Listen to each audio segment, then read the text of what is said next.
दर्शकवृन्द नमस्कार। तपाईहरू अहिले हेर्दै हुनुहुन्छ साहित्य संवाद र साथमा छु म कार्यक्रम प्रस्तुता आयुष बराल। आज हामीसँग साहित्यिक संवाद गर्न र आफ्नो साहित्यिक अनुभव सुनाउन वरिष्ठ साहित्यकार तथा भाषाविद डाक्टर विदुर चालिसे उपस्थित हुनुभएको छ। डाक्टर चालिसेको जन्म 2016 साल कार्तिक 15 गते भएको थियो। उहाँले नेपाली भाषामा विद्यावारिधि गर्नुभएको छ र हाल त्रिभुवन विश्वविद्यालयमा प्राध्यापकको रूपमा समेत कार्यरत हुनुहुन्छ। उहाँको पहिलो कविता सङ्ग्रह युग बोल्छ हो कवितामा मात्र नभई समालोचना, कथा आदि विधामा समेत पोख्त डाक्टर चालिसे नेपाली भाषाको अध्ययन र अनुसन्धानमा समेत उत्तिकै सक्रिय हुनुहुन्छ। आउनुहोस् स्वागत गरौँ आजका अतिथि साहित्यकार, भाषाविद तथा अनुसन्धानकर्ता आदरणीय डाक्टर विदुर चालिसे सरलाई। सर, स्वागत छ कार्यक्रममा। धन्यवाद, नमस्कार। कार्यक्रमको सुरुवात हालखबरबाटै नै गरौँ। के छ हजुरको खबर अनि आजकल के कस्ता कार्यमा व्यस्त हुनुहुन्छ सर? ठिकै छ। अब मेरो त म लेखिरहन्छु, त्यही छ। अब युनिभर्सिटीमा क्लासहरू छ अनि त्यसपछि क्लासहरू, अनलाइन क्लासहरू नै चलाइराखेका छौँ। त्यसपछि अहिले मेरो लेखन कार्य चाहिँ खास गरी कविता पनि लेखिराखेको छु र धेरैभन्दा धेरै लघुकथाहरू लेख्छु। अनि नेपाली भाषामा लेखिएका विभिन्न साहित्यिक रचनाहरूको समालोचनाको कामहरू गरिरहेछु। किताबहरू लेख्दैछु, समालोचनाको केही किताबहरू पनि लेखिरहेछु। त्यसमध्येमा लघुकथाको बारेमा अहिले मैले चाहिँ केही चाहिँ समालोचना लेख्दैछु, समालोचना किताब लेख्दैछु। हजुरको साहित्यिक जीवनको सुरुवात कहिलेदेखि भयो? सम्झनामा छ भने अलिकति हाम्रो दर्शकवृन्दलाई सुनाइदिनुहोस्। मैले लेख्ने काम चाहिँ त 34-35 सालदेखि नै लेखेको हो। म केटाकेटीमा पढ्दाखेरि मलाई चाहिँ मेरो घरकै मेरो अङ्कल पर्ने रमेश विकल मेरो रिलेटिभ हुनुहुन्छ। अनि उहाँले चाहिँ म 6 क्लासमा पढ्दाखेरि गोकर्णको सहयोगी स्कुलमा त्यहाँ एउटा नाटक देखाइएको थियो। त्यो नाटक देखाउँदाखेरि त्यहाँ मलाई चाहिँ त्यो नाटकको पात्र बन्ने चाहिँ एउटा पात्र बन्ने मलाई खुब इच्छा थियो। तर म त्यो केटाकेटी नै भएको हुनाले मलाई त्यो मैले अवसर नपाइसकेपछि मलाई चाहिँ साहित्य लेख्नु पर्दो रहेछ भन्ने एउटा जिज्ञासा चाहिँ मेरो मनमा उठेको थियो। त्यसपछि अनि पछि मलाई हाम्रो रमेश विकलले चाहिँ यो विभिन्न नाटकहरू आरुबारीमा देखाउने काम हुन्थ्यो मेरो जन्मस्थान। अनि त्यहाँ चाहिँ उहाँले मलाई यो मेरो आर्ट गर्ने कला पनि अलिअलि थियो। मलाई हाम्रो मनोज बाबु मिश्रको घरमा उहाँले चाहिँ मलाई 9-10 महिना जति आर्ट सिक्न पनि उहाँले मलाई पठाइदिनु भयो, भनिदिनु भयो। अनि मैले त्यहाँ सिकेर आइसकेपछि मलाई चाहिँ अब यो डेकोरेसन कसरी गर्ने नाटकमा भन्ने बारेमा मलाई उहाँले सिकाउनु भयो। सिकाइसकेपछि अनि पछि रमेश विकलले नै नाटकहरू थुप्रै देखाउनु भएको थियो। यो सेतु भन्ने नाटक देखाउनु भएको थियो, श्रीकृष्ण जननेता श्रीकृष्ण भन्ने देखाउनु भएको थियो। यस्ता थुप्रै दानवीर कर्ण भन्ने यस्ता थुप्रै थिए। त्यसमा मलाई चाहिँ उहाँले प्रवेश गरा त्यो नाटकमा देखाइने त्यो ऐतिहासिक पौराणिक पात्रहरूले लगाउने कपडा, रथ, होइन, त्यसका चाहिँ विभिन्न साजसज्जाहरू चाहिँ मलाई बनाउने जिम्मा दिनुभयो र निर्देशन चाहिँ उहाँको थियो र सबै मैले त्यो विषयहरू मैले बनाइसकेपछि अनि मलाई पछि 34 सालतिर अनि मैले त्यहाँ आरुबारीमै कविता प्रतियोगिताहरू पनि हुन्थ्यो अनि लेख्ने काम मैले त्यहाँबाट चाहिँ प्रेरणा प्राप्त गरेको हुँ। र पछि 37-38 सालपछि चाहिँ आरुबारीमै अब यो साहित्यिक कार्यक्रमहरू धेरै हुन थाल्यो। पहिला नै हुन्थ्यो तर पछि अलि धेरै नै वार्षिक रूपमा नै, अर्धवार्षिक रूपमा पनि धेरै कार्यक्रमहरू हुन थाल्यो अनि घुम्ती कवि गोष्ठी हुन थाल्यो।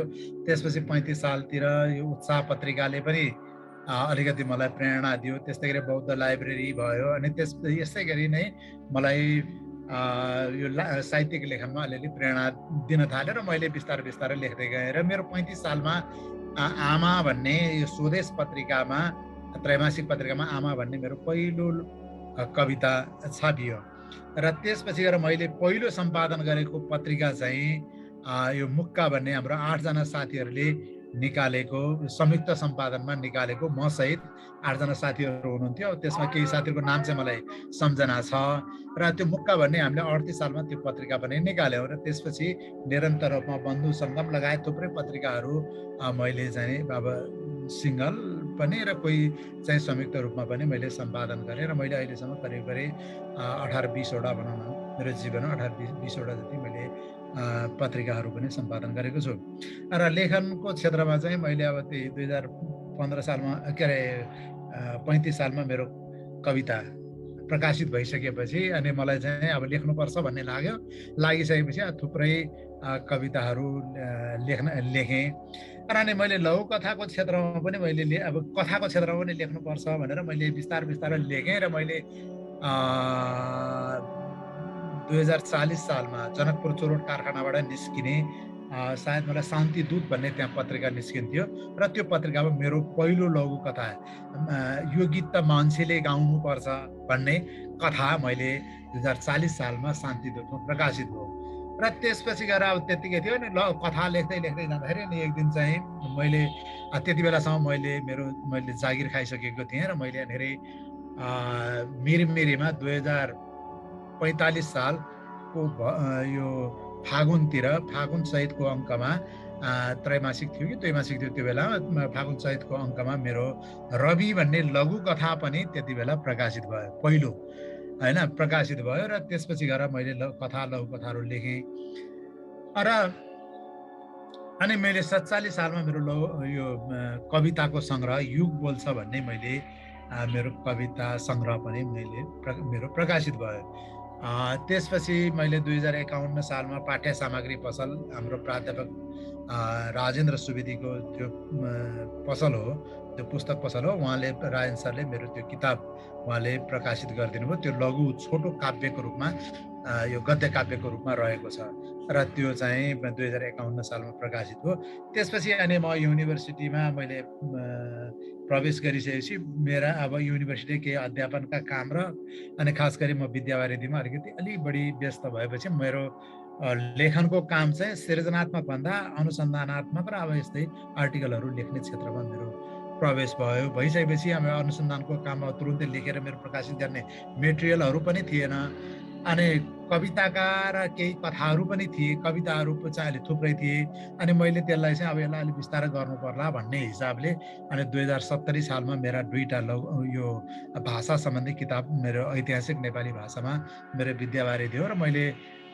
चाहिँ 63 सालमा मैले विद्यावारिधि सिधा पिएचडी सिध्याएको हुँ र अनि मेरो 2070 सालमा चाहिँ मेरो यो मैले अध्ययन गरेकै विषय क्षेत्रसँग सम्बन्धित रहेको भाषा विज्ञानको दुईटा किताबहरू ऐतिहासिक नेपाली अव्यय र अभिलेखीय नेपाली क्रिया भन्ने दुईटा किताब मेरो त्यति बेला प्रकाशित भयो र त्यसपछि गएर अनि बिस्तारै अनि मैले अरू भाषाका किताबहरू पनि मैले लेख्दै गएँ अनि बिचमा अनि मैले 2074 सालमा यो मेरो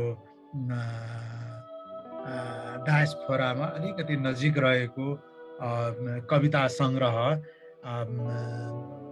यो नाम बिर्स्यो कस्तो त्यो कविता सङ्ग्रह चाहिँ मैले प्रकाशित गरेँ र अनि त्यसपछि गएर त्यसपछि मैले मेरा अरू थुप्रै किताबहरू निस्किन थाले अब भाषाको किताबहरू पनि निस्किन थाल्यो भाषामा नाम यो के भन्छ अभिलेखी नेपाली व्याकरणको इतिहास भन्ने जुन एउटा ठुलो किताब छ त्यो चाहिँ उसमा के अरे हाम्रो जगदम्बा प्रकाशनले निकाल्यो र त्यसपछि अनि फेरि नेपाली नाम धातु भन्ने यो हाम्रो नेपाल टेलिभिजन यो के भन्छ जनता टेलिभिजनको प्रकाशन छ त्यसले पनि मेरो अर्को किताब पनि निकालेर मेरो 4वटा किताबहरू चाहिँ भाषाका किताबहरू छन् र अनि त्यसपछि गएर चाहिँ मेरो लघुकथा के अरे कविताको रूपमा चाहिँ उसको के अरे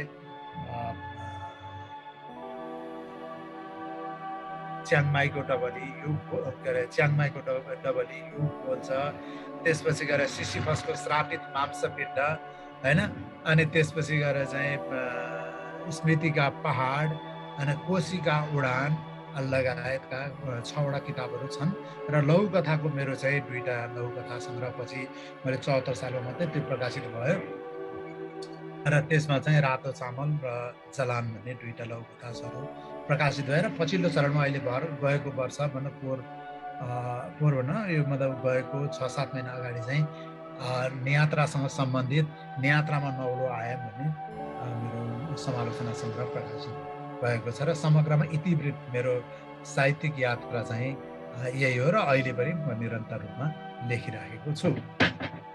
एकदमै सुन्दा एकदमै प्रेरणा लाग्ने खालको कथा सुनाउनु भयो, साहित्य कथा। अझै पनि धेरै लेख रचनाहरू यहाँको पढ्न पाइयोस्। अब हजुरले अघि कुरा निकालिहाल्नुभयो, म सोध्नेवाला नै थिएँ प्रश्न। हजुरले चाहिँ अभिलेखीय नेपाली नाम धातु भन्ने अनुसन्धानात्मक पुस्तक केही वर्ष अगाडि बजारमा ल्याउनु भयो। त्यसरी ऐतिहासिक किसिमको नेपाली भाषाको अध्ययन अनुसन्धान गर्न तपाईँ केबाट प्रेरित हुनुभयो? खालि विद्यावारिधि गर्न कि अथवा कुनै एउटा केही तपाईँको? होइन, यस्तो थियो। त्यो चाहिँ के थियो भने म आइएमा पढ्दाखेरि एउटा चाहिँ अभिलेख, बिएमा पढ्दा एउटा अभिलेखको सानो टुक्रा पढ्नु पर्थ्यो। अनि त्यो अभिलेखको टुक्रा पढ्नु पर्दाखेरि मलाई मेरो मनमा के लाग्यो भन्दाखेरि ओहो यो अभिलेख भने त प्राचीन कुरा हो, यो प्राचीन कुरामा चाहिँ त धेरै कुरा बुझ्न सकिन्छ, पाउन सकिन्छ। यस्ता नेपाली भाषाका अभिलेखहरू चाहिँ कति होलान् र ती अभिलेखभित्र हाम्रा भाषाका पुराना संरचनाहरू कस्ता होलान् र त्यसपछि गएर ती संरचनाहरूले चाहिँ नेपाली भाषाको विकासमा कस्ता खालका योगदान, व्याकरणिक योगदानहरू गरेका होलान् भन्ने मेरो मन एउटा सुसुप्त रूपमा ब्याचलर पढ्दाखेरि चाहिँ त्यो अप्सनल विषयमा मैले भाषा लिएको, भाषा अप्सनलमा पनि, र त्यो भाषा खमा भन्ने थियो। त्यसमा चाहिँ मैले त्यो पढ्दाखेरि मलाई त्यस्तो एउटा मनमा मेरो तरङ्ग आयो।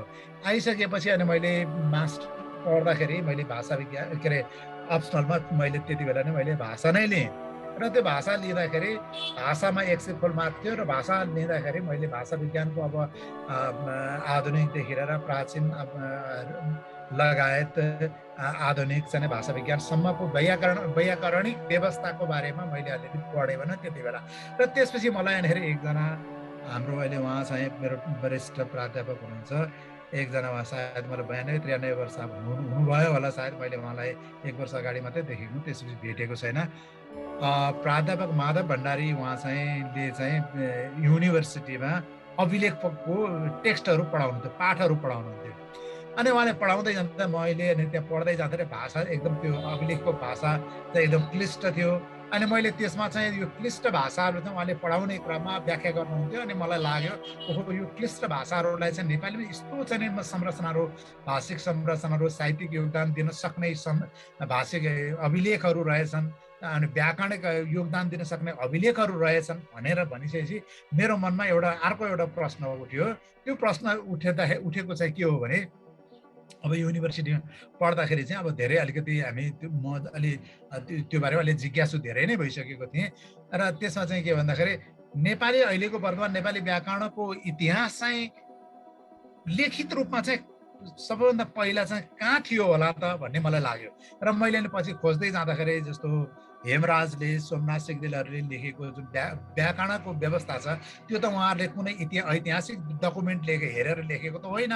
यो फलानु डकुमेन्ट यो तथ्य छ भन्ने चाहिँ लेखेको होइन। उहाँले त कथ्यमा भएको, वातावरणमा प्रचलित भएको व्याकरणको जुन एउटा मान्यता छ त्यो मान्यतालाई उहाँहरूले एउटा किताबमा लेखिदिनु भयो। अनि मलाई लाग्यो यो उहाँहरूले लेखेको कुरा चाहिँ कहाँ छ त? जस्तो मानौ नेपालीमा कालमा चाहिँ अब काल व्यवस्था हुन्छ र भूतकालमा चाहिँ यो प्रत्यय लाग्छ भने त्यो यो प्रत्यय चाहिँ सबैभन्दा पहिला कुन चाहिँ वक्ताले प्रयोग गर्यो होला त, कुन चाहिँ किताबमा थियो होला त भन्ने मलाई त्यो एउटा जिज्ञासा लागिसकेपछि अब त्यस्तै अरू चाहिँ मतलब अब काल भाव पक्ष आधार होइन, यिनीहरू सबै कारक, यी सबै व्यवस्थाहरू चाहिँ कहाँ थिए, प्रेरणार्थकहरू कस्ता अवस्थामा पहिला प्रयोग लिखित रूपमा चाहिँ प्रयोग भएका थिए। अब कथ्यमा प्रयोग भएको त अब हामी त्यो भेटाउन सक्दैनौँ, किनभने त्यो अब बुढा मरे भाषा सरे भने चाहिँ एकचोटि बोल्यो गयो सिद्धियो, पहिला नलेखेको कुरा त हामी भेटाउन सक्दैनौँ। तर लिखित रूपमा चाहिँ कहिले थियो भन्ने कुरा चाहिँ हेर्नको लागि चाहिँ त्यसको आधारहरू के हुन् त भन्ने मैले खोज्दै जाँदाखेरि त्यही अभिलेखहरू भेट्टाएँ। त्यही अभिलेखहरू नै पहिलो आधार हो, किनभने त्यहाँभित्र नै जति बेला त्यो भनौँ न 14औं शताब्दीमा लेखेको अभिलेख त त्यति बेला नै लेखेको, त्यति बेला नै भाषा लेखिएको र त्यति बेलाकै व्याकरण लेखिन्छ नि त। भाषामा प्रयोग गरिन्छ भनेपछि यो कुराले मलाई धेरै मोटिभेट गरेर अनि पछि मैले मेरा श्रद्धेय गुरु प्राध्यापक डाक्टर माधव पोखरेललाई एक दिन युनिभर्सिटीमा भेटेँ अनि उहाँलाई म बाटोमा आउँदै थिएँ मेरो मोटरसाइकल थियो अनि मैले गुरुले बसौँ भने अनि उहाँले तल यता बल्खुतिर आउने काम थियो अनि मैले गुरुलाई भने गुरु मैले मलाई मेरो मनमा यस्तो यस्तो जिज्ञासा लागेको छ म यसमा विद्यावृत्ति गर्छु भने मैले त्यति बेला चाहिँ के थियो भने मैले त्रिभुवन विश्वविद्यालयमा उप प्राध्यापकमा मैले पास गरिसकेको थिएँ अनि त्यसपछि मैले भेटेँ त्योमा 8-10 महिना 6-7 महिना त्यस्तै भएको थियो अनि त्यसै मैले भेटेपछि उहाँले के भन्नु भने तपाईँले यो उहाँले मलाई भनेको शब्दै म अहिले सम्झिन्छु विदुरजी तपाईँ एकदम राम्रो अध्ययन गर्नुहुन्छ मेरो विचारमा उहाँले हौसला पनि दिनुभयो गर्नुहुन्छ तर तपाईँले यो गर्नको लागि चाहिँ अलि गाह्रै छ तपाईँले अलि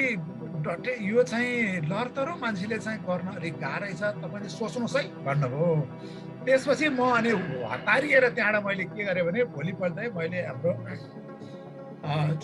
प्राध्यापक डाक्टर चोडामणी बन्धुकोमा पुगेँ अनि मलाई त्यो जिज्ञासा एकदम मेरो मनमा यस्तो हुटुटी चलिरहेको थियो कि म अब जसरी नै गर्छु किनभने एकातिर मलाई प्राध्यापक यो के भन्छ प्राध्यापक क्षेत्रमा मैले विद्यावृत्ति गर्नु नै थियो मेरो फेरि प्रमोसनको लागि पनि मैले त्यो गर्नु नै थियो अनि मैले यो 54 सालतिरकै कुरा हो यो होइन 54 सालतिरकै कुरा अनि त्यसपछि गएर अनि मैले जाने अनि हुत्तेर गएर मैले हाम्रो प्राध्यापक डाक्टर चुडामणी बन्धु सरलाई मैले सोधेँ गुरुलाई अनि सर मैले यस्तो गर्न खोजेको भने गुरुले मलाई भन्नुभयो विदुरजी यो त धेरै जटिल छ तपाईँ भाषाको संरचना पनि बुझिँदैन यसको अब ऐतिहासिक तथ्य पनि थाहा छैन तथ्य पनि तिथिमितिहरू पनि राम्रो भेटिँदैन यसको ऐतिहासिक यसो राज परम्पराको भनौँ त्यसको एउटा भाषा संरचना लेख्ने परम्पराको पनि इतिहास पनि छैन भनेर उहाँले भन्नुभयो अनि त्यसै यो गाह्रो छ जटिल विषय छ तर तपाईँले मेहनत गर्नुभयो भने सक्नुहुन्छ तर यसको लागि धेरै ठुलो मेहनत चाहिन्छ भन्नुभयो र अनि उहाँले मलाई एउटा किताब दिनुभयो उहाँको त्यो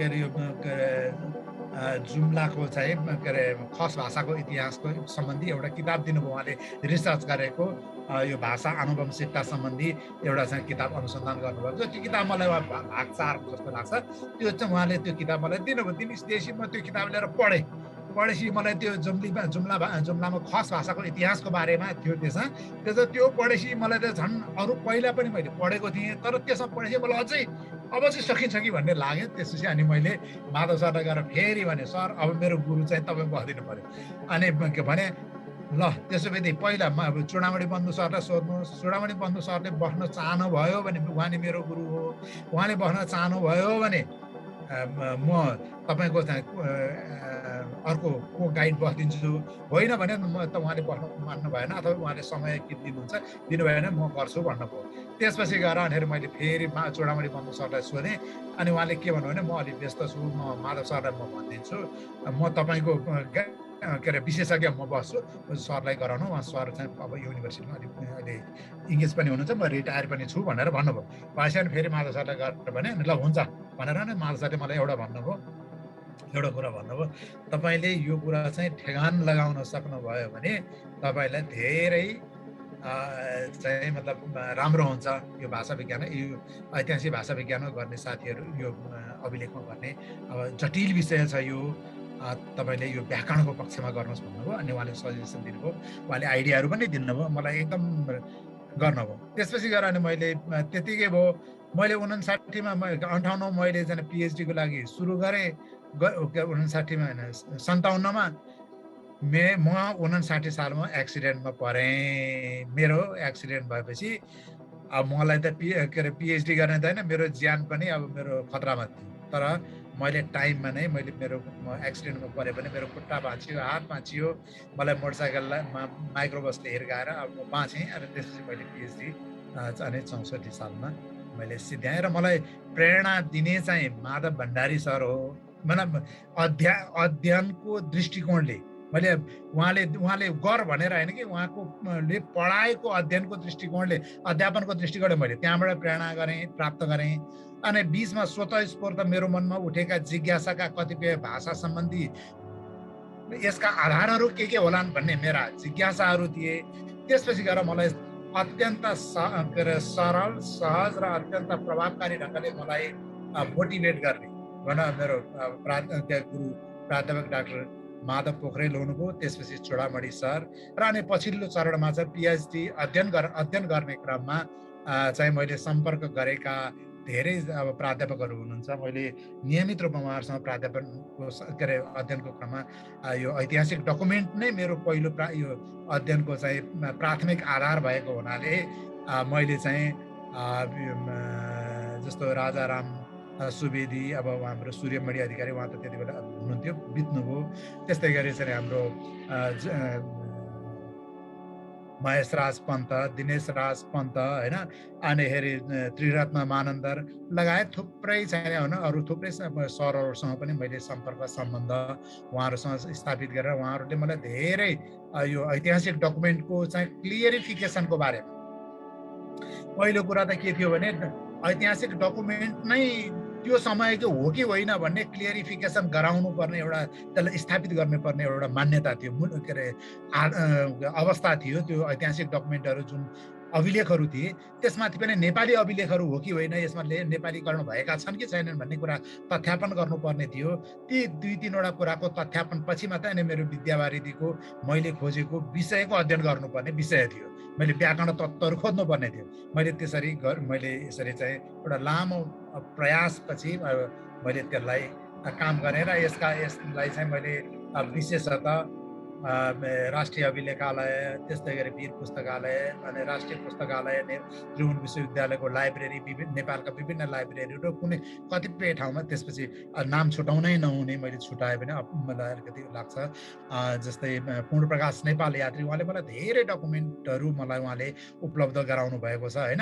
अनि त्यस्तै योगी नरहरिनाथका को चाहिँ यो हाम्रो मृगस्थलीमा भएको लाइब्रेरी होइन, थुप्रै चाहिँ त्यहाँ सामग्रीहरू मैले त्यहाँबाट कलेक्सन गरेर अनि यो अब लगायत भनौँ थुप्रै सामग्रीलाई अध्ययन गरेर पहिला कलेक्सन, त्यसपछि त्यसमाथिको तथ्यापन सत्यापन र त्यसको चाहिँ अथेन्टिक एउटा चाहिँ डकुमेन्ट तयार गरिसकेपछि त्यसलाई मात्र मलाई करिब 2-3 वर्ष लाग्यो र त्यसपछि मात्रै अनि मैले पछि अनि मेरो विषयमा प्रवेश गरेर अनि मैले मेरो विद्यावारिधि पुरा गरेको। हजुर, एकदमै हजुरका प्राध्यापक गुरुहरू, अब मेरो त झन् महागुरुहरू, उहाँहरूले पनि जटिल छ यो कार्य है, जटिल छ भनेर हजुरलाई त्यो हस्कसाउँदै गर्दा पनि तपाईँ अगाडि बढ्नुभयो। यति पुरानो अभिलेख र सामग्री खोजेर अनुसन्धान गर्न साँच्चै गाह्रो त धेरै गाह्रो पर्यो होला नि सर, त्यो अनुभव पनि अलिकति होइन। अब गाह्रो त स्वाभाविक थियो। अब त्यसका रिसर्चका त आफ्ना मेथडहरू हुन्छन् होइन, अब त्यसका विधिहरू हुन्छन्। त्यो विधिलाई फलो गर्दै अनि आफ्नो विषयवस्तु के हो त्यसमा केन्द्रित हुँदै अनि त्यसका आधारहरू खोज्दै तथ्यहरूलाई प्रमाणित गर्दै अनि प्रमाणित भएका तथ्यहरूमा चाहिँ आफूले खोजेका विषयहरूलाई चाहिँ स्थापित गर्दै अथवा त्यसलाई चाहिँ परिभाषित गर्दै अनि च्याप्टराइज गर्दै भनौँ, त्यसलाई चाहिँ तथ्यहरूलाई स्थापित गर्दै अनि अब गर्ने हो। अब यसमा मलाई लाग्छ अब राम्रै भएको छ र अनि त्यसमध्येमा यो जुन मैले मेरो जुन यो विद्यावारिधीको क्रममा प्राप्त भएको जुन डकुमेन्टहरू छन्, भाषाका छन्, तिनै विषयहरू नै अहिले ऐतिहासिक नेपाली भाषाका सन्दर्भमा मलाई लाग्छ व्याकरण तत्त्वको सन्दर्भमा, व्याकरण तत्त्व त्यसै विशेषताहरूको सन्दर्भमा तत्त्वको सन्दर्भमा चाहिँ अहिले बजारमा भनौँ युनिभर्सिटीहरूमा पनि राम्रै अब विभिन्न विज्ञ पाठकहरूले अनुसन्धानहरूले यसलाई निकै नै रुचाइराखेको स्थिति देखिन्छ। र मेरो त्यसमध्येमा एउटा किताब चाहिँ यो अभिलेखीय नाम धातु भन्ने जुन किताब छ, त्यो किताब चाहिँ यो एकजना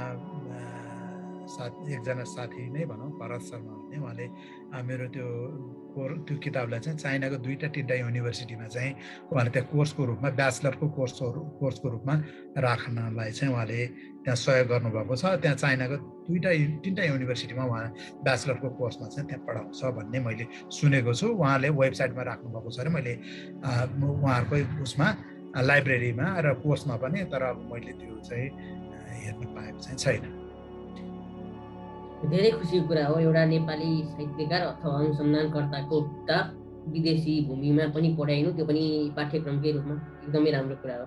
तर यति भन्दै गर्दा यति अप्ठ्यारो काममा हात हाल्नु तपाईँलाई किन त्यो हात हाल्न तपाईँ मोहित हुनुभयो? साहित्यकै अरू धेरै थुप्रै सजिला विधाहरू थिए जसमा विद्यावारिधि गर्न सकिन्छ सर। यो अलिकति होइन अप्ठ्यारो यस्तो यस्तो त्यसमा चाहिँ के छ भने अब मैले मेरो बुझाइमा है अब हाम्रो युनिभर्सिटी मेरो त्यति बेलाको बुझाइ अहिले पनि मलाई त्यस्तै त्यस्तै लाग्छ। अब ह्युम्यानिटिजमा पढाउने जति पनि विषयहरू छन् त्यो विषय चाहिँ के थियो के छ अहिले युनिभर्सिटीका भन्दाखेरि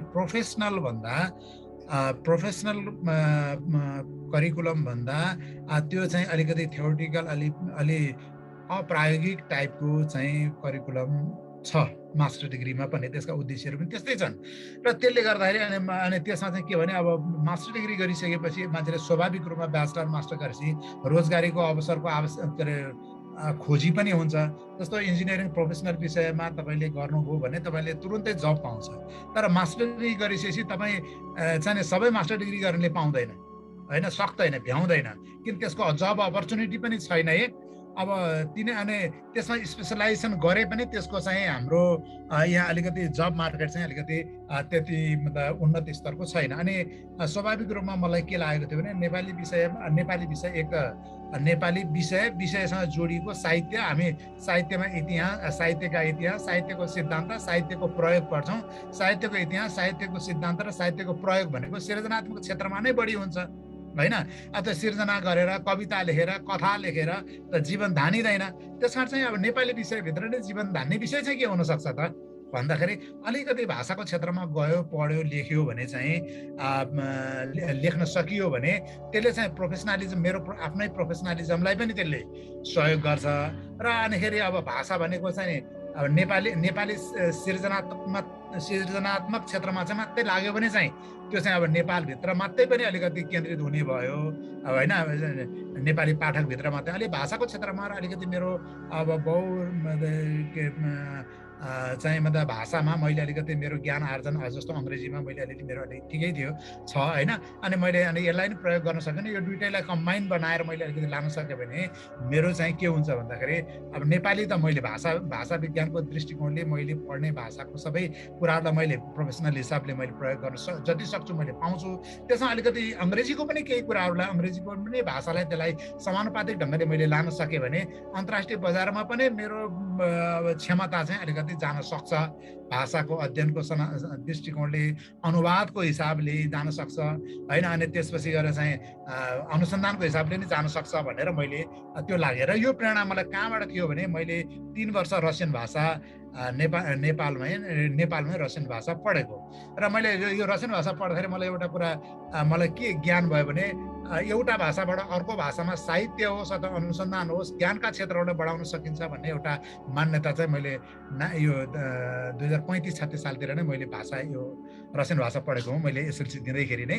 र त्यो मैले 3 वर्ष पढेपछि मैले बिचमा अब मेरो विविध कारणले मैले त्यहाँ छोडेँ, सिधाइसकेपछि छोडेँ मैले। त्यसमा निरन्तर जान दिन सकिएन, होइन? तर पनि मलाई त्यति बेलादेखि नै एउटा प्रेरणा चाहिँ के थियो भने भाषाले केही मलाई चाहिँ सहयोग गर्छ, भाषाको क्षेत्रमा म पढ्यो भने केही न केही गर्छ भन्ने मलाई लाग्थ्यो। र मैले अब पछि रोजेपछि मैले युनिभर्सिटीमा लेक्चरर पास गरेँ, उपप्राध्यापक पास गरिसकेपछि मैले भाषा नै पढाउन सुरु गरेँ।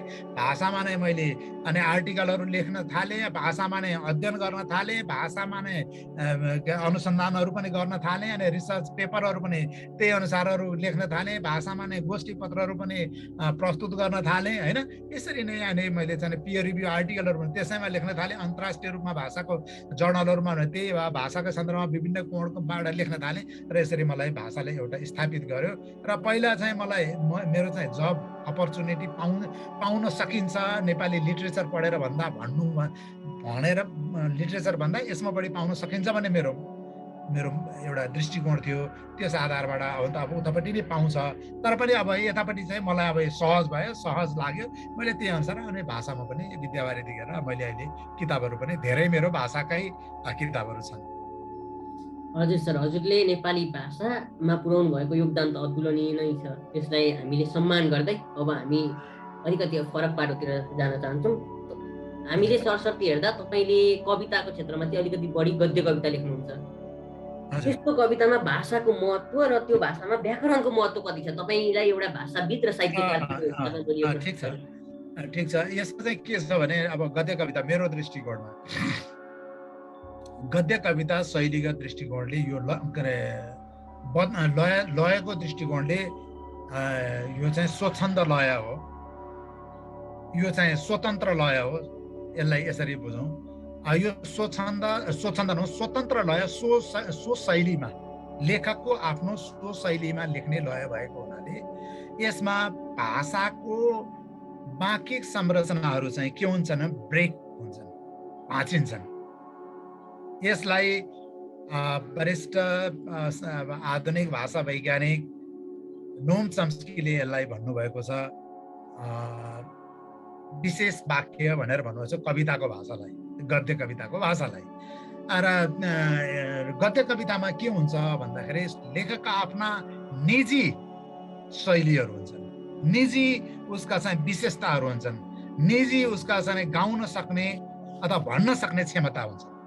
त्यसकारण चाहिँ जस्तो छन्दमा चाहिँ के हुन्छ भने अब लय हुन्छ, लयमा मात्रा हुन्छ, छन्द मतलब त्यसका चाहिँ स्वरका ढाँचा हुन्छन् हैन, अनि त्यसका चाहिँ लयका ढाँचा हुन्छन्, शार्दूल विकृतिको आफ्नै ढाँचा हुन्छ, वसन्त तिलकाको आफ्नै ढाँचा हुन्छ, अनुष्टुपको आफ्नै ढाँचा हुन्छ। र एउटा ढाँचाको मानौँ शार्दूल विकृतित लय ढाँचाको कविताको शैलीलाई अर्को कविले पनि गर्न सक्छ, जुनसुकै कविले पनि गर्न सक्छ। तर गद्य कवितामा चाहिँ के हुन्छ भन्दाखेरि मोहन कोइरालाको कविताको गद्य कविताको ढाँचा ईश्वर बल्लभको गद्य कविताको ढाँचा मिल्दैन। शैलीको लय कविताको ढाँचा चाहिँ देवकोटाकोमा मिल्दैन। मैले पुस्किनको कविताको ढाँचा के भन्छ देवकोटाकोमा मिल्दैन हैन। त्यसकारण चाहिँ त्यो छन्द चाहिँ के छ भने गाउने जुन लय छ, लय चाहिँ के छ भने गद्य कवितामा लेखकको व्यक्तित्व पछि उसको क्षमता र साधना पछि फरक हुन्छ। भुपी शेरचनको र ईश्वर बल्लभको कवितामा मिल्दैन हैन, बैरागी काइलाको र ईश्वर बल्लभकोमा मिल्दैन।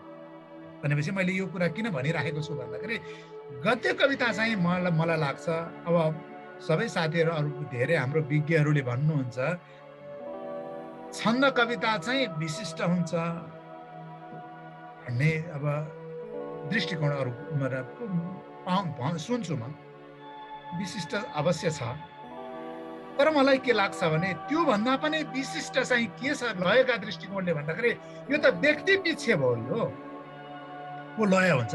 त्यसकारण चाहिँ गद्य कविता चाहिँ अझ विशिष्ट छ भन्ने मेरो चाहिँ दृष्टिकोण छ। त्यसकारण मैले त्यसै भएर म अब छन्द पनि जान्दछु, म गजल पनिको त्यो छन्दहरू पनि म बुझ्दछु, जान्दछु, लेख्दछु, छन्द पढाउँछु। तर मैले आजसम्म जिन्दगीमा एउटा पनि छन्द कविता लेखेको छैन। किनभने मलाई मेरो भ्रम के छ भने त्यो गद्य कविता चाहिँ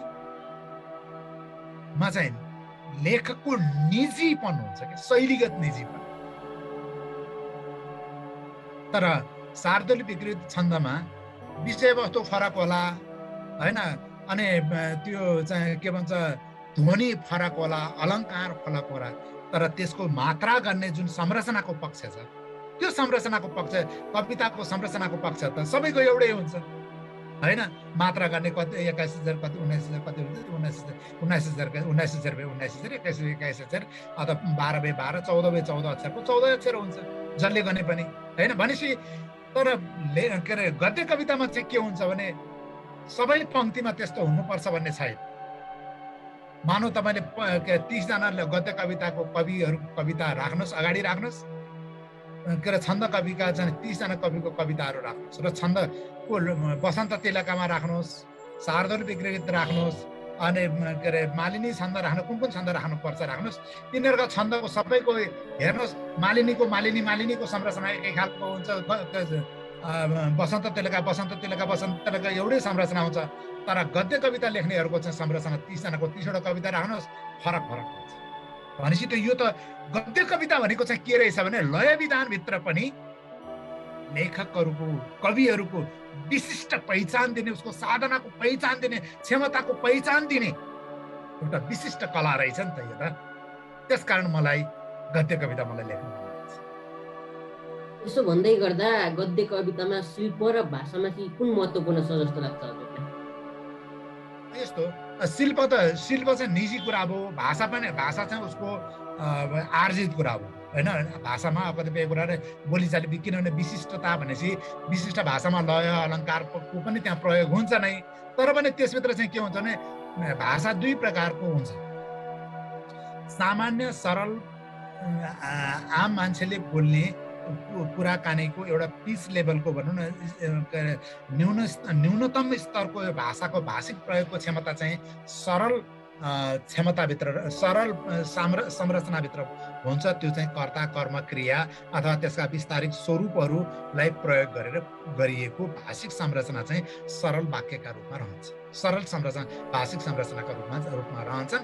त्यसलाई चाहिँ हामी सरल वाक्य पनि भन्छौँ होइन। अथवा त्यसलाई चाहिँ नोम चम्स्कीलाई वाक्य विज्ञानका चाहिँ विशिष्ट व्याख्याता, आधुनिक भाषा विज्ञानका वाक्य विज्ञानका होइन, वाक्यसँगलाई अत्यन्त व्याख्या गर्ने नोम चम्स्कीको भाषामा यसलाई साधारण वाक्य भनेर भन्न सकिन्छ होइन। तर अब त्यो बाहेक सारा त्यसको विभेद चाहिँ कहाँनिर हो भने साधारण वाक्यले चाहिँ कुराकानी बोलीचाली काम कुरा चलाऊ होइन, कुराकानी कुरा आफ्नो व्यवहार चलाउनका लागि प्रयोग हुन्छ भने त्यो व्यवहारभन्दा अलिकति त्यससँग जोडिएका भावनाका भावुकताका आत्म अभिव्यक्तिका के अरे अभिव्यञ्जनाहरू चाहिँ जब जोडिएर त्योभन्दा माथिल्लो स्तरमा व्यवहारभन्दा बाहिर गएर व्यवहारसँग बाहिर जोडिएर चाहिँ कुराकानीको सन्दर्भभन्दा बाहिर जोडिएर जब दैनिक व्यवहारका जीवनभन्दा बाहिर जोडिएर जब भावुकताहरू प्रकट हुन थाल्छन् भने ती सरल वाक्यहरू विशिष्टीकरण हुन्छन्। र त्यो सरल वाक्य बाहेक पनि अर्को वाक्यहरू छ, फेरि अर्को कोटिको वाक्यहरू छ जसलाई चाहिँ हामी विशिष्ट वाक्यहरू भन्छौँ। र त्यो विशिष्ट वाक्यहरू चाहिँ के छन् भन्दाखेरि के भन्छ मिश्र वाक्य र संयुक्त वाक्यहरू पनि छन्। ती मिश्र वाक्य र संयुक्त वाक्य लगायत पनि फेरि त्यो वाक्यहरूलाई पनि अर्को एउटा अवस्थामा हामी वाक्यको के अरे गद्य कविताको सन्दर्भमा प्रयोग गर्न सकिन्छ, ब्रेक गर्न सकिन्छ, त्यसलाई भाँच्न सकिन्छ, त्यसलाई सिफ्टिङ भन्छ, सिफ्टिङ गर्न सकिन्छ। जस्तो कर्ता कर्म क्रिया अथवा चाहिँ त्यसका चाहिँ पदावलीका चाहिँ क्रमबद्धताहरू, पदका क्रमबद्धताहरूलाई चाहिँ एउटा व्याकरणको सिस्टमभित्र राख्यो भने त्यसले सामान्य अर्थ दिन्छ। तर त्यसलाई चाहिँ ब्रेक गरिदियो भने दायाँको बायाँ बायाँको दायाँ गरिदियो भने त्यसले विशिष्ट अर्थ दिन्छ। जस्तै उदाहरणका लागि मैले एउटा उदाहरण दिएको, राम घर जान्छ भने वाक्य छ, त्यसलाई चाहिँ तपाईँले यो राम घर जान्छ भने वाक्य छैन, सिम्पल स्टेटमेन्ट हो। तर त्यसलाई सिम्पल स्टेटमेन्टको रूपमा नभइकन घर राम जान्छ भनेपछि त्यो घर भन्ने शब्दलाई चाहिँ तपाईँले शीर्षीकरण गर्नु हो। शीर्षीकरणमा त्यसलाई चाहिँ बढी महत्त्व दिनुभयो भनेपछि त्यसले चाहिँ विशिष्ट ध्वनि चाहिँ त्यहाँ उत्पादन गरेको हुन्छ। त्यसकारण चाहिँ यहाँभित्र के हुन्छ, त्यहाँभित्र गद्य कविताले त्यो विशिष्टीकरणभित्र चाहिँ गद्य कविताको भावात्मक अभिव्यञ्जना चाहिँ त्यहाँ चाहिँ के हुन्छ भने अनुभूति भएको हुन्छ, प्रकट भएको हुन्छ। अब यस्तै अनि कवितामा यस्तै खालका गद्य कवितामा यस्तै खालका भाषिक के अरे ब्रोक भएन भाँचिएका भाषाका संरचनाहरू चाहिँ प्रयोग गर्न सकिन्छ। जसले गर्दाखेरि चाहिँ जब भाषाका संरचनाहरू, भाषा भनेकै वाक्यका संरचनाहरू जति जति हामी तिखुल्लो ढङ्गले त्यसलाई चाहिँ भाँच्दै जान्छौँ, त्यसलाई चाहिँ सिफ्ट गर्दै जान्छौँ, शब्दहरूलाई खेलाएर चाहिँ हामी प्रस्तुत गर्दै जान्छौँ, गद्य कविता पनि त्यति नै उत्कृष्ट र त्यसले दिने ध्वनि पनि त्यति नै उत्कृष्ट र बौद्धिक अभिव्यञ्जनामा, त्यो विशिष्ट अभिव्यञ्जनामा त्यो कविता प्रस्तुत हुन्छ। हजुर, सामाजिक सञ्जालमा हेर्दा यहाँले अहिले अलि बढी कथा लेखनतिर सक्रियता देखाइरहनु भएको छ। कथा लेखनतिर सक्रिय हुनुको मुख्य कारण के हो र हजुरलाई कस्ता कस्ता कथाहरू लेख्न अलिकति बढी रुचि लाग्छ, यो नि बताइदिनुहोस्। यस्तो म कथाहरू पनि लेख्छु होइन, मैले उपन्यासहरू त्यस्तो चाहिँ लेखेको छैन अहिलेसम्म। कथाहरू चाहिँ लेखेको छु, त्यो सङ्कलनको रूपमा आएको छैन। लघुकथाहरू चाहिँ मैले किन लेखेँ भन्दाखेरि यसो 2-3वटा कारण छन्। लघुकथा लेख्दाखेरि चाहिँ अब अलि 2-4 वर्ष अगाडि म लघुकथाहरू पनि लेखेँ, तर कथाहरू लेख्दाखेरि चाहिँ त्यसलाई चाहिँ प्रकाशनको लाई कुर्नुपर्ने, प्रकाशनका नभेटाइने अब यस्ता थुप्रै छन्। मेरो लेखेर राखेका थुप्रै कथाहरू पनि छन्। अनि प्रकाशन गर्न नपाइने, नभेटिने, अब नेपालको सन्दर्भमा प्रकाशकहरूका सधैँ सम्पादककोमा सधैँ धाउन नसक्ने, धाए पनि विभिन्न चाहिँ मतलब अब त्यो अवरोध अप्ठ्याराहरू हुने होइन। अब नेपाल त बजार यही हो। अब कस्तो भने छिनापर्सी अलिकति भयो भने अलि हुने, नत्र अब धेरै धायो भने हुने, धेरै भेटेर गुणगान गाइदियो सम्पादक प्रकाशकको भने पनि हुने होइन। अनि राम्रोलाई पनि अब त्यस्तै हुने, कम्पिटिसन हुने, यस्ता अनेक खालका कुराहरू छन्। भएपछि अनि मैले कथाहरू लेखेँ, मेरो थुप्रै छन् कथाहरू प्रकाशित भएका, विशेष गरी मिरमिरेमा, शान्तिदूतमा, त्यसै शब्द संयोजनमा मेरो थुप्रै कथाहरू प्रकाशित छन् होइन। तर पनि मैले चाहिँ के भयो भने मैले पछिल्लो चरणमा चाहिँ मैले पछाडि के लाग्यो भने मैले लघुकथा अगाडि नै लेख्थेँ र मैले पछिल्लो चरणमा चाहिँ शब्द संयोजनमा केही लघुकथाहरू मैले लेखिसकेपछि पनि लेखिसकेपछि पछि भएपछि अनि मलाई के लाग्यो भन्दाखेरि यो 72-73 सालतिर चाहिँ 71-72 सालतिर मैले के भयो भने अब फेसबुकको अलिक प्रचलनहरू पनि आएपछि मलाई त्यहाँ 2-3वटा कुरा क्लिक गर्यो। के भने एक त लेखी तुरुन्तै प्रकाशित हुन सक्ने, पोस्ट गर्न सक्ने। मैले मेरो भावना त तुरुन्तै पाठकले चाहिँ हेर्न पाए, सुन्न पायो, पढ्न पाए नि त। मेरो भावना त त्यहाँ बुझ्न पायो। अनि अर्को कुरा चाहिँ यो प्रविधि मैत्री पनि भयो, छिटै काहीँ प्रकाशक पनि खोज्न जान नपर्ने होइन। अनिखेरि त्यसपछि गएर यसले चाहिँ अर्को कुरा के दिने भयो त भनेर छोटो छोटो म्यासेज एउटा मेरो लघुकथाहरू चाहिँ उत्कृष्ट भयो भनेदेखि त्यो पाठकलाई पनि के सजिलो भने एकछिन हिँड्दा नै पढ्न पायो, एकछिन बसमा चाहिँ चढ्दा नै सुन्न पायो, रेलमा हिँड्दै पनि यो कथालाई चाहिँ पढ्न पायो भन्ने लागेपछि अनि यो मैले लेखेर पोस्ट गर्न थालेँ र त्यो लेख्न पनि थालेँ। अनि बढीभन्दा बढी लेख्न थालेँ। र अनि अर्को कुरा पछि मलाई फेरि के लाग्न थाल्यो भने होइन, यसलाई चाहिँ यो युट्युब बनायो भने अझ राम्रो होला भनेर अनि मैले यसलाई चाहिँ फेरि युट्युबको रूपमा पनि मैले यसलाई बनाउन थालेँ। मेरो अहिलेसम्म लगभग करिब मैले लघुकथा चाहिँ 300वटा भन्दा बढी लघुकथाहरूको मेरो युट्युब बनेको छ। र त्यसमा एउटा लघुकथामा 2टा, कुनैमा एउटा, कुनैमा 3टा पनि होला। त्यस्तो गर्दाखेरि करिब 200वटा जति लघुकथा युट्युबहरू पनि मेरो युट्युब च्यानलमा चाहिँ अहिले आएका छ। विभिन्न च्यानलहरूले, विभिन्न सहयोगी साथीहरूले बनाउनु भएको छ होइन। त्यसमा चाहिँ मलाई अब खास गरी मलाई सहयोग गर्ने हाम्रो अच्युत घिमिरे बुलबुल हुनुहुन्छ। उहाँले चाहिँ यो सुन्ने लघुकथा, मेरो धेरै लघुकथाहरू हाल्नुभएको छ। झन् 35-40वटा चाहिँ एपिसोड हाल्नुभएको छ। त्यस्तै यो लोक साहित्य सागरमा चाहिँ यो सागर डाँगी भन्ने भाइले उहाँले चाहिँ करिब 45-50वटा हाल्नुभएको छ। अब अहिले उहाँले मेरो हालिरहनु भएको छ। त्यस्तै गरी गङ्गा भेटवालले, उहाँले पनि गङ्गा भेटवालको युट्युब च्यानल र शोभा नेउपाने भन्ने एकजना बहिनी हुनुहुन्छ, उहाँले चाहिँ भाषण गर्नुभएको करिब 45-50वटा 45-46वटा जति उहाँले त्यो गर्नुभएको छ, गर्दै हुनुहुन्छ। त्यस्तै अरू थुप्रै साथीहरूले पनि फुटकर लेभलमा थुप्रै 10वटा, 5वटा, 15वटा त्यो नगन्य छन्। र युट्युब चाहिँ 200वटा जति मेरो बनेका छन्। र कथाहरू चाहिँ युट्युबमा भित्र रहेका कथाहरू चाहिँ 300वटा जति पुगेका छन्। र यसले मलाई के लागेको छ भने यसले मलाई पनि लोभ्याएको छ। के भन्दाखेरि एकातिर तुरुन्तै लेख्यो, प्रकाशन पनि गर्न मिल्यो। अनि फेरि अर्को यो सजिलो चाहिँ के भने अहिले तुरुन्त पोस्ट गर्यो, अनलाइनहरूले राम्रो लघुकथाहरूलाई चाहिँ त्यसै उहाँहरूले नै पनि अब लघुकथाकारहरूको चाहिँ विश्वासलाई जितेर पनि उहाँले अनलाइनमा पनि त्यो प्रचार गरिदिइराख्नु भएको हुनुहुँदो रहेछ। त्यस्ता थुप्रै अनलाइनहरू चाहिँ भेटिएको छ होइन, भेटिन्छन्। अनि खुसी पनि लाग्छ र उहाँहरूले गर्नुभएकोमा भनेर उहाँहरूप्रति सद्भाव श्रद्धा पनि लाग्छ। किनभने म एउटा लेखक जसको चाहिँ केही नभनिकन राम्रो कथालाई चिनेर, प्रस्तुतिलाई चिनेर उहाँहरूले प्रकाशन गरिदिनुहुन्छ, त्यो त मेरो लागि त मलाई नचिनेको मान्छेलाई पनि, व्यक्तिगत रूपमा नचिनेकोलाई पनि उहाँले प्रकाशित गरिदिनुहुन्छ भन्दाखेरि हिजोको अवस्था र आजको अवस्था त फरक भयो नि त। हिजो चाहिँ चिनेको, धाएको, बुझेको र बढी चाकडी गरेकोलाई मात्रै छापिदिन्थ्यो भने आज त चिन्दै नचिन्दाखेरि र राम्रोलाई पनि चाहिँ अनलाइनहरूमा पेपरहरूमा हालिदिनुहुन्छ भनेपछि त मैले पोस्ट गरेकालाई भनेपछि त्यो त राम्रो कुरा हो नि त, मेरो लागि त धेरै ठुलो कुरा हो भन्ने मलाई लाग्छ। त्यसै भएर पनि म अलिक बढी आकर्षित भएको हुँ। हजुर, लघुकथा त एकदमै धेरै आइरहेको छ। अब उपन्यास निकाल्ने कुनै सोच अथवा योजनामा हुनुहुन्छ कि हुनुहुन्न? अब हेरौँ, त्यो चाहिँ अब ठ्याक्कै अहिले मैले भन्न सकिनँ। प्लटहरू चाहिँ सोचिरहेको छु, तर अब यो चाहिँ के भने मैले लेख्ने उपन्यास चाहिँ पहिलो र अन्तिम हुन्छ। किन भन्दाखेरि मैले त्योभन्दा पछाडि अर्को एउटा पनि लेख्न सक्छु सक्दैन थाहा छैन।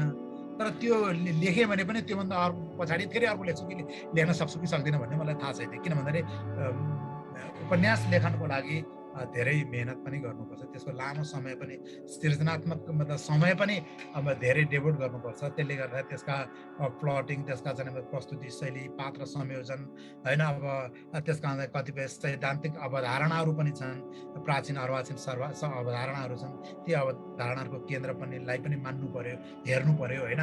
त्यसका सबै कुराहरूलाई हेरेर चाहिँ लेख्नुपर्ने हुन्छ। त्यसकारण चाहिँ उपन्यास लघुकथा लेखेको छ, छोटो छरितो चट्ट ट्वाक्क लेख्न सकिने विषय होइन होइन, यो धेरै मेहनत गर्नुपर्छ। फेरि अब अर्को कुरा के छ भने लेख्न त लेखौँला जस्तो भने अब अहिले लेख्न सकिन्छ, तर पनि के भने अहिलेसम्म जति आफूले बनाएको बचाएको जे जति मतलब बाहिर बजारमा चाहिँ साग छ, त्यो साग पनि जाने खालको पनि हुनु भएन होइन। त्यसलाई चाहिँ सबैले चारलाम चोर्लो पारिदिने खालको भयो भने पनि त्यो लेखेर नै केही अर्थ छैन नि त। त्यस कारण चाहिँ बरु यतिकै ठिक छ भन्ने पनि छ। तर म सोचमा चाहिँ छु, तर लेखा चाहिँ छैन। मेरो प्लटिङ चाहिँ मैले अलिकति अब अलि आर्स टाइपको अलि त्यो पात्रहरू भएको ऐतिहासिक महत्त्वपूर्ण पात्र, महिला पात्र होइन, म यस्तोमा अलिकति त्यो यसो खोजिरहेको छु, अब हेरिरहेको छु।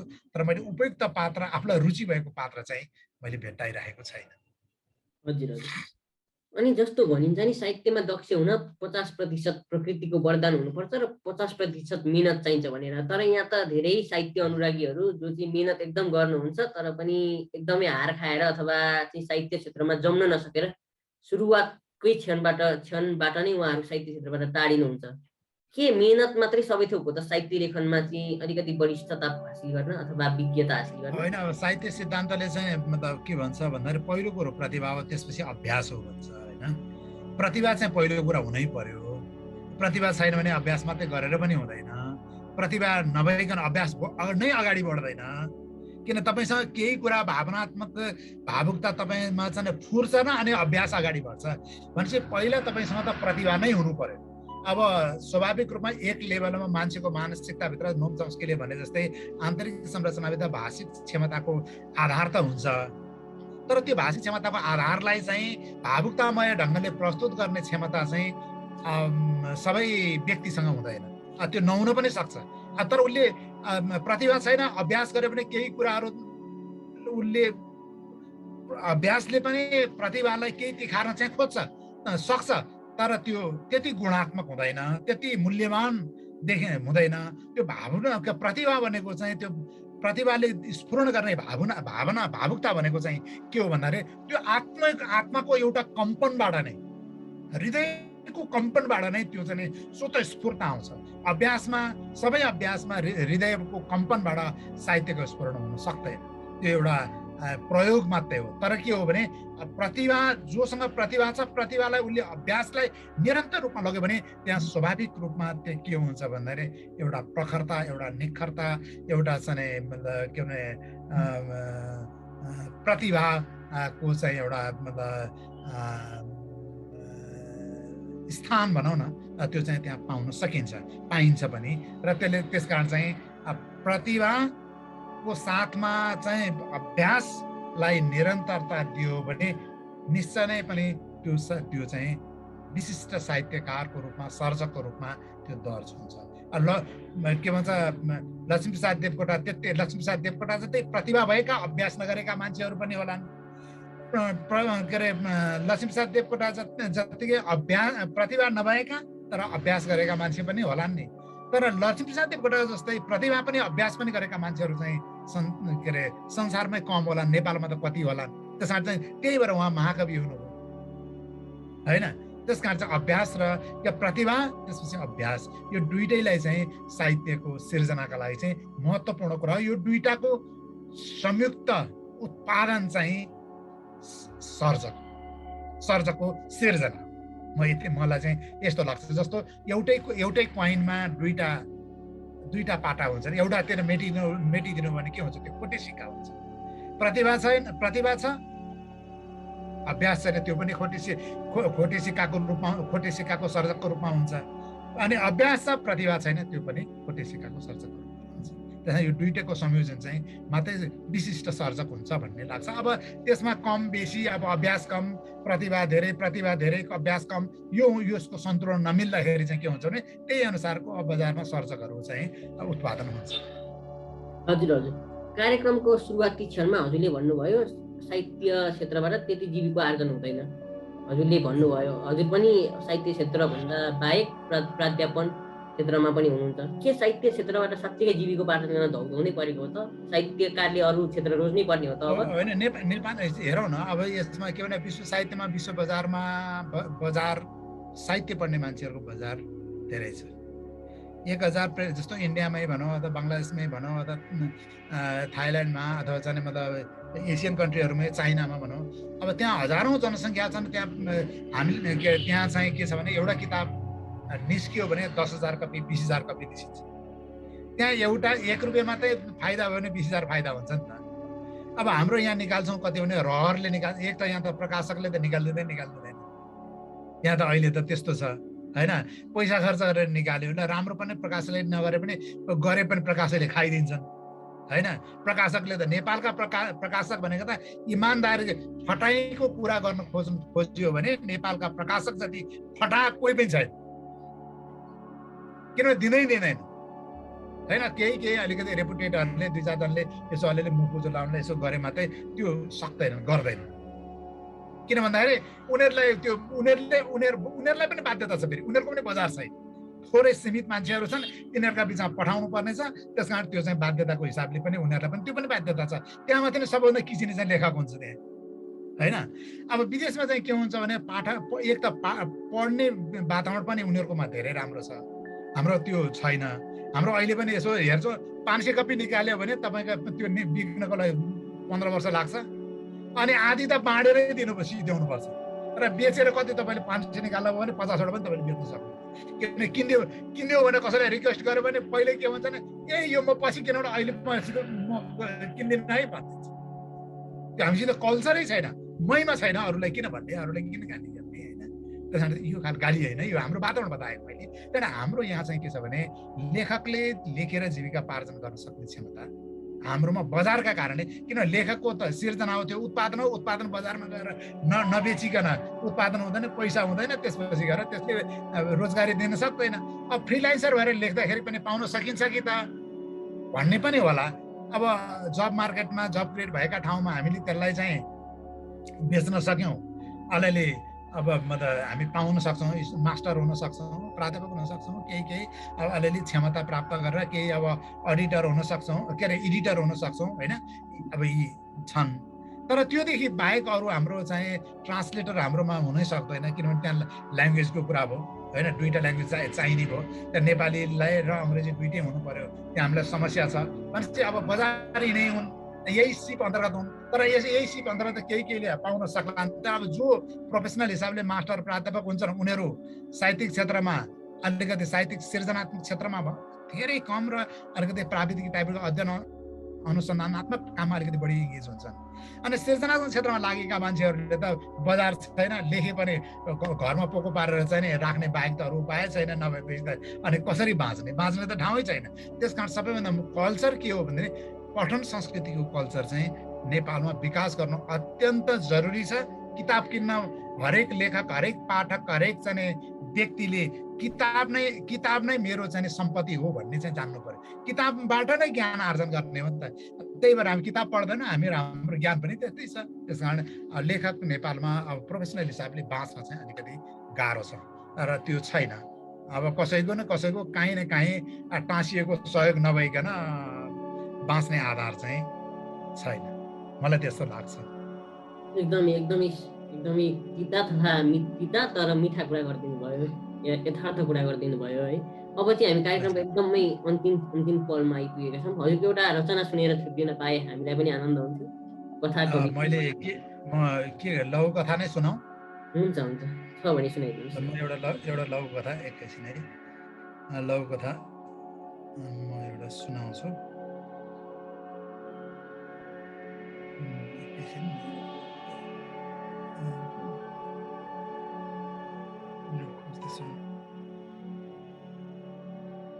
ल, मैले एउटा यो चाहिँ अलिकति मैले भर्खर यो लेटेस्ट लघुकथा हो र मैले यो अर्को देश र हाम्रो देशको चाहिँ बिजनेसलाई मैले अलिकति व्यङ्ग्यात्मक पाराले यो लेखेको लघुकथा हो। त्याग भूमि भन्ने मैले लघुकथा यो भर्खर लेखेको कविता हो र यसमा केही जटिल शब्दहरू छन्। त्यस जटिल शब्दको अर्थ चाहिँ म यहाँ बताइदिन्छु।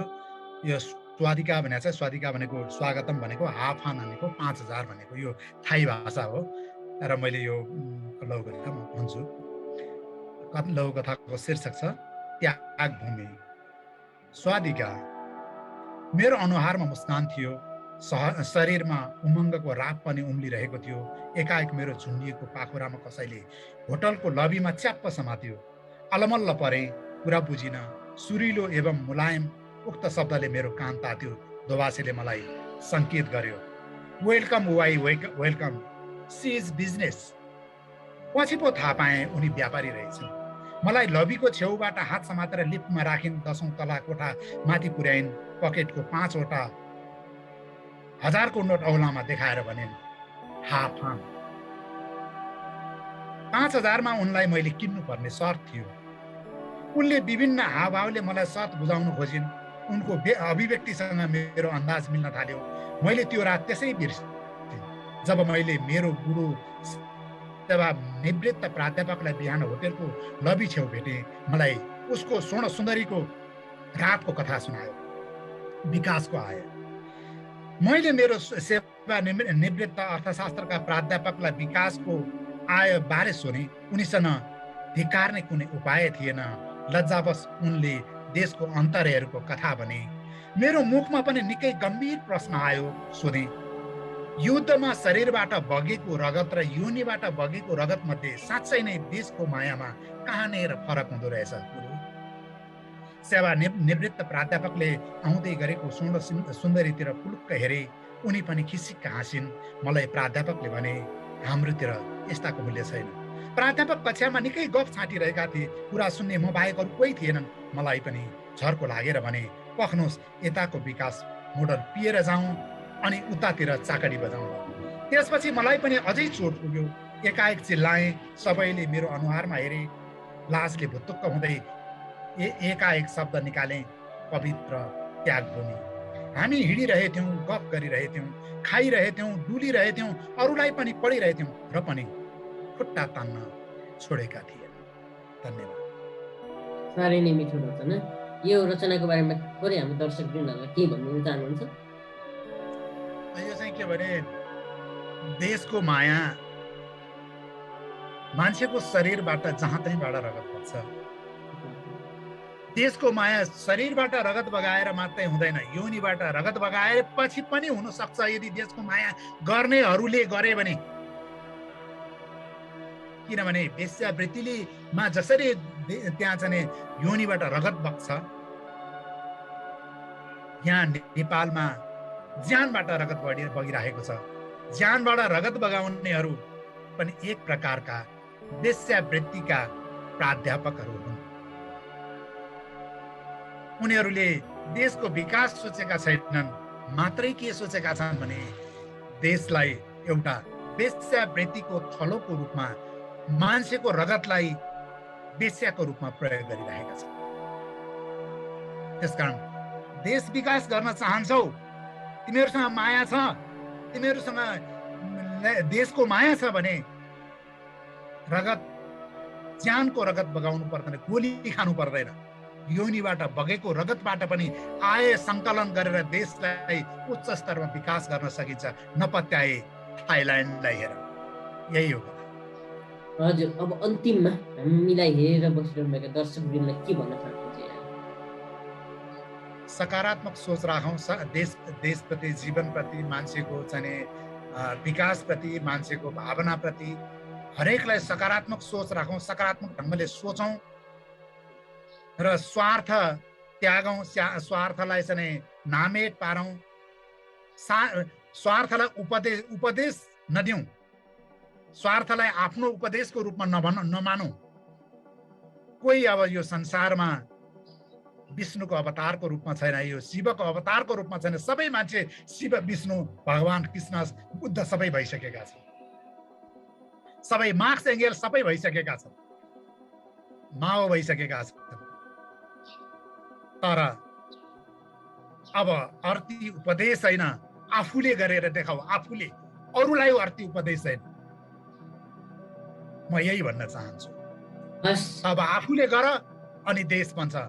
आफूले नगरेर अरूलाई अर्थी उपदेश दिएर गर्यौ भने तिमी निश्चित रूपमा बनारसको पण्डा बाहेक केही हुने छैनौ। तिमी पुरोहित बाहेक केही हुने छैनौ। तिमी पितृ कार्य गर्ने पुरोहित बाहेक केही हुने छैनौ। तिमी पण्डा हौ, पण्डा पण्डा पण्डा मात्रै। धन्यवाद। हस् डाक्टर साहब, समय र संवादको लागि यहाँलाई धेरै धेरै धन्यवाद। साथै सम्पूर्ण दर्शकलाई पनि धेरै धेरै धन्यवाद। धेरै धेरै धन्यवाद।